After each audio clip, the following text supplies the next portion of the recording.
তো hello everyone, সবাই কেমন আছো? আশা করি ভালোই আছো। তো হে গাইস, আমি সৌভাগ্য আর তোমরা দেখছো সৌভাগ্য 2.0 ব্লগ। তো আমি বলেছিলাম আবার কোনো এক গল্পে দেখা হবে, তো আবার তোমাদের জন্য আমি একটা নতুন গল্প নিয়ে হাজির। গল্পটা শুরু করা যাক। গল্পের নাম হলো শেষ মেসেজ। কলকাতার একটা ছোট্ট ঘরে থাকতো রাহুল। রাহুলের একটা প্রেম ছিল, মেয়েটার নাম ছিল মায়া। দুজনে ভালোবাসা ছিল নিঃশব্দ কিন্তু গভীর।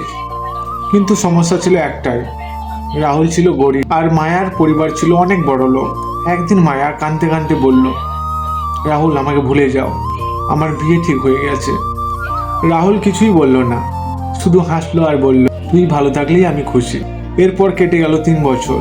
রাহুল এখন একটা ছোট্ট দোকানে কাজ করে। নিজের স্বপ্নগুলো ধীরে ধীরে মেরে ফেলেছে রাহুল। একদিন হঠাৎ তার ফোনে একটা মেসেজ আসে, রাহুল আমি মায়া।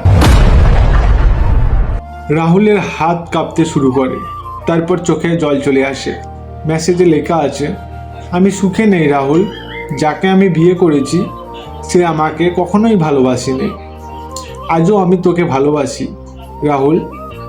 অনেকক্ষণ স্ক্রিনের দিকে তাকিয়ে থাকে রাহুল, তারপরে ধীরে ধীরে টাইপ করে, দেরি হয়ে গেছে মায়া।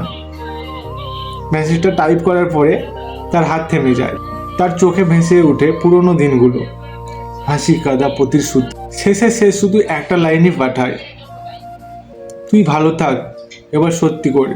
তারপর ফোনটা বন্ধ করে রেখে দেয় আর নিজেকে বলে, কিছু ভালোবাসা শেষ না হলেও ফিরিয়ে আনা যায় না।